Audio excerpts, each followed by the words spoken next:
Hi friends, welcome to my channel. இன்னைக்கு நம்ம bakery style cream எப்படி ரொம்ப ஈஸியாக வீட்டிலே அதே டேஸ்ட்டோட பர்ஃபெக்டான டெக்ஸ்சரோட எப்படி செய்கிறதுன்னு பார்க்கலாம். பேக்கரியில் என்ன க்ரீம் யூஸ் பண்ணுவாங்கங்கிறதையும் இந்த வீடியோ மிடில் சொல்லியிருக்கேன். வீடியோவை ஸ்கிப் பண்ணாமல் பாருங்கள். இப்போ ஒரு மிக்சிங் பவுல் எடுத்திருக்கேன். இன்றைக்கி நம்ம வனஸ்பதி வச்சு தான் க்ரீம் செய்ய போகிறோம். வனஸ்பதி வச்சு தானே செய்ய போகிறோம்னு நினைக்காதீங்க. இதில் ஒரு சீக்ரெட் இன்க்ரீடியண்ட்டும் சேர்க்க போகிறேன். அது சேர்த்தா தான் இதோட பர்ஃபெக்ட் டெக்ஸ்சரும் டேஸ்ட்டும் கிடைக்கும். இப்போ 200 ml வனஸ்பதி எடுத்து இந்த மாதிரி பீட் பண்ணிவிட்டு ஒரு 10 நிமிஷம் ஃப்ரீசரில் வச்சு எடுத்துக்குவோம். 10 நிமிஷம் இல்லைனாலும் ஒரு 5 நிமிஷம் வச்சா கூட போதும். இந்த க்ரீமுக்கு 3/4 கப் அளவு சுகர் எடுத்திருக்கேன்.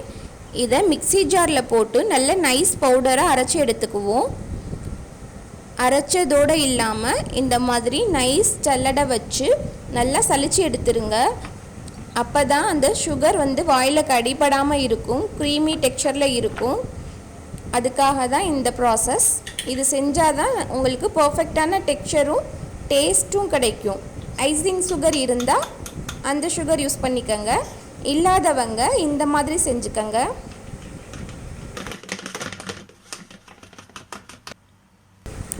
இப்போ நம்மளுக்கு ஐசிங் சுகர் வீட்டிலே ரெடி ஆகிருச்சு. இது இருக்கட்டும். இப்போ நம்ம ஃப்ரீசரில் வச்ச வனஸ்பதி எடுத்துக்குவோம். எடுத்து ஒரு 5 minutes நல்லா பீட் பண்ணிக்குவோம். இந்த க்ரீம் செய்கிறதுக்கு எலக்ட்ரிக் பீட்டர்லாம் தேவையில்லை. விஸ்க் இல்லைன்னா ஸ்பூன் இருந்தால் கூட போதும். இப்போ ஒரு 5 minutes பீட் பண்ணதுக்கப்புறம் நம்ம எடுத்து வச்சுருக்க ஐசிங் சுகரை கொஞ்சம் கொஞ்சமாக சேர்த்து பீட் பண்ணிக்குவோம். இந்த க்ரீமை விட நம்மளுக்கு விப்பிங் க்ரீம் கிடச்சிச்சின்னா ரொம்ப பெஸ்ட்டு ஃப்ரெண்ட்ஸ். விப்பிங் க்ரீம் கிடச்சிச்சின்னா அதையே வாங்கி யூஸ் பண்ணிக்கோங்க. கிடைக்காதவங்களுக்காக தான் இந்த வீடியோ. விப்பிங் க்ரீமோட ஃபுல் டுட்டோரியல் வீடியோ நம்ம சேனல்லே இருக்குது. டிஸ்கிரிப்ஷனில் லிங்க்கு கொடுக்குறேன், அதையும் பார்த்துக்கங்க. கமெண்ட்ஸில் வனஸ்பதி நல்லதில்லைன்னு சில பேர் சொல்கிறீங்க.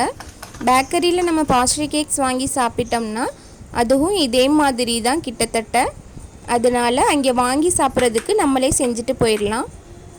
இப்போ நம்ம க்ரீம் நல்ல க்ரீமி டெக்ஸ்சர் கிடச்சிருச்சு. நான் சொன்ன சீக்ரெட் இன்க்ரீடியன்ட்ஸ் இது தான்.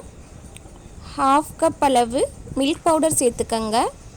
மில்க் பவுடர் சேர்த்து க்ரீம் செய்யும்போது தான் பேக்கரியில் கிடைக்கிற அதே டேஸ்ட்டு கிடைக்கிது. நான் டெஸ்ட் பண்ணிவிட்டு தான் இந்த வீடியோ அப்லோட் பண்ணுறேன். மில்க் பவுடரையும் அப்படியே சேர்க்காமல் மிக்ஸி ஜாரில் போட்டு நல்லா நைஸ் பவுடராக பீட் பண்ணிவிட்டு அதுக்கப்புறம் சேருங்க. அப்போ தான் நல்ல க்ரீமி டெக்ஸ்சராக இந்த மாதிரி கிடைக்கும்.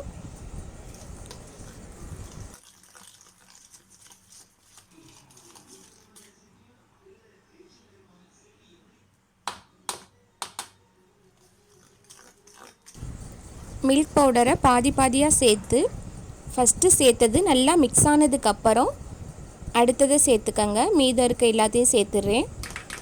இதையும் சேர்த்து நல்லா மிக்ஸ் பண்ணிக்குவோம். இன்றைக்கி நான் வெண்ணிலா க்ரீம் கேக் செய்ய போகிறதுனால வெண்ணிலா ஃப்ளேவரில் எசன்ஸ் சேர்த்துக்கிறேன். உங்களுக்கு என்ன ஃப்ளேவர் வேணுமோ அந்த எசன்ஸ் சேர்த்துக்கங்க. இதோட மில்க் எசன்ஸ் இருந்துச்சுன்னா அதுவும் ஒரு 4 to 5 drops சேர்த்துக்கங்க. டேஸ்ட் ரொம்ப சூப்பராக இருக்கும். எனக்கு வனஸ்பதிலாம் வேணாம், பேக்கரியில் கிடைக்கிற அதே க்ரீம் தான் வேணும்னு சொன்னால் அதுவும் ஆன்லைனில் கிடைக்கிது. அதோட பிக்சர் இதோட ஜாயின் பண்ணியிருக்கேன் பாருங்கள். இதுதான் அவங்க யூஸ் பண்ணுற ஷார்ட்னிங்னு சொல்லுவாங்க. இப்போ நம்ம ரெடி பண்ண க்ரீமை இந்த கேக்கில் அப்ளை பண்ணி காமிக்கிறேன் பாருங்கள். ஃபஸ்ட்டு சுகர் சிரப் அப்ளை பண்ணிக்குவோம். அதுக்கப்புறம் க்ரீம் அப்ளை பண்ணிக்கலாம். பேக்கரியில் கிடைக்கிற க்ரீமும் இதே மாதிரி தான் ஃப்ரெண்ட்ஸ் ரெடி பண்ணணும். நம்ம செஞ்ச அதே ப்ராசஸ் தான். வனஸ்பதிக்கு பதிலாக அந்த க்ரீம் யூஸ் பண்ணணும், அவ்வளோதான். வனஸ்பதி மாதிரியே அதையும் பீட் பண்ணி அதில் milk powder, sugars, icing sugar எல்லாமே சேர்த்து இதே மாதிரி ரெடி பண்ணிக்கோங்க. இந்த க்ரீம் வெளியில் வச்சாலும் மெல்ட் ஆகாது. அதனால தான் பாஸ்ட்ரி கேக்ஸ்லாம் அவங்க பேக்கரியில் வெளியில் வச்சுருந்தாலும் எதுவுமே ஆகாமல் அதே டெக்ஸ்சரோடு இருக்குது. பாஸ்ட்ரி கேக்ஸ்னால் நம்ம பீஸாக வாங்குகிறோம்ல, ஒரு பீஸ் 2 பீஸ்னு இவ்வளோ காஸ்ட்டுன்னு சொல்லி வாங்குவோம்ல, அந்த கேக் தான் ஃப்ரெண்ட்ஸ். தெரியாதவங்களுக்காக சின்ன கிளாரிஃபிகேஷன். எனக்கு தெரிஞ்ச விஷயங்களை உங்களோட ஷேர் பண்ணிக்கிறேன் ஃப்ரெண்ட்ஸ். இதில் எதுவும் மிஸ்டேக் இருந்தாலும் கமெண்ட்ஸில் சொல்லுங்கள், நான் அடுத்தடுத்த வீடியோஸில் கரெக்ட் பண்ணிக்கிறேன். இன்னும் பேக்கரியில் ஸ்பாஞ்ச் கேக் எப்படி செய்வாங்க, என்னெல்லாம் யூஸ் பண்ணி செய்வாங்கங்கிறத நான் நெக்ஸ்ட்டு வீடியோவில் சொல்கிறேன் ஃப்ரெண்ட்ஸ். கேக் பற்றின நிறைய விஷயங்கள் தெரிஞ்சுக்கணும்னா நம்ம சேனலை சப்ஸ்கிரைப் பண்ணி கூடவே பெல் பட்டனை கிளிக் பண்ணிக்கோங்க. பெல் பட்டனில் ஆல்ங்கிற ஆப்ஷனை செலக்ட் பண்ணிக்கோங்க ஃப்ரெண்ட்ஸ்.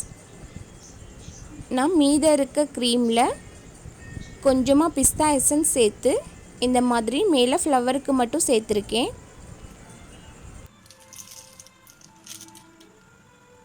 இந்த மாதிரி சிம்பிளாக நம்ம வீட்டிலே கேக் ரெடி பண்ணிடலாம்.